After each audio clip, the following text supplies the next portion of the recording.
So we're going to talk about mouthing behaviors and bite inhibition in adult dogs. For a lot of dogs, mouthing behavior is almost always or very frequently going to be present.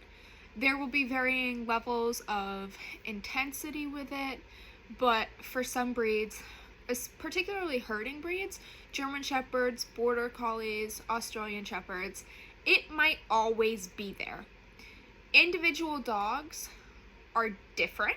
Some German Shepherds that I see don't mouth at all, and then other German Shepherds are very, very mouthy.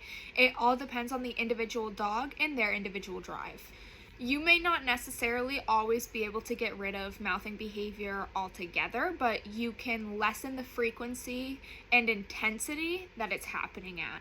There's a big difference in puppies and adult dogs and reasons why they may be mouthing. Puppies generally don't know what's appropriate to bite on and what an appropriate level of intensity is. That's why a lot of times when they have that sharp puppy teeth, you'll get all cut up on your hands, on your arms when you first bring your puppy home. This is definitely worse with people that have herding breeds, which is something you need to keep in mind of before you're taking a herding breed dog home, especially if you have kids in the home. Adults getting all cut up on their arms and their hands and all bruised isn't going to be as severe as when children are. Obviously, you don't want your kids scared of your dog, you don't want your kids getting hurt, whatever. In adult dogs, it's less of, I don't know where to bite, or I don't know that there's alternatives, and usually more of a lack of impulse control. This is not always the case. Some dogs are taken away from mom way too early, taken away from siblings way too early, or they never get that time with them, which can severely socially stunt them with both dogs and humans. Mom and siblings are that very first learning curve of, I need to learn how to not hurt the people around me, and I need to learn how to play appropriately and socialize appropriately. When they don't have that at the very beginning, you can see a lot of training and behavioral problems pop up, other than just bite inhibition and mouthing. Some prevention tips from keeping your dog from becoming too mouthy: don't play with your hands. If you have a dog that cannot handle mouthing on your hands or you roughing them up with your hands, then you should be using a toy to do that instead. This teaches your dog that they can roughhouse with you, but their mouth is only ever on that toy. If you notice your dog's very excited, you can also keep your hands away while redirecting them to a toy that's appropriate to chew on. So, one of the best ways to do this would be teaching your dog the name of a particular toy, like a tug that you can redirect them to. Go get your tug. Go get your tug instead. When they come up to you, they're all excited. One of the times it's most common for dogs to be mouthing you is when they're excited, when you've just come home or you just came into a room. So this would be a great time to put your hands behind your back and tell your dog to go get their tug. That being said, you have an adult dog that's doing some mouthing behaviors, and maybe that's paired with some other behavioral problems like jumping, barking at you a lot, doing the bouncing in front of you barking. That's gonna be kind of different than this, but not entirely. Keeping in mind that it's a state of mind problem usually and not a lack of education problem is important. Mouthing is often a displacement behavior. Your dog has a lot of energy, they have big feelings, and they don't know what to do with it, so they choose mouthing as an appropriate option for them. You're going to basically always want a treat pouch on you when you're at home. You always want to be able to reward the behavior that you want to see.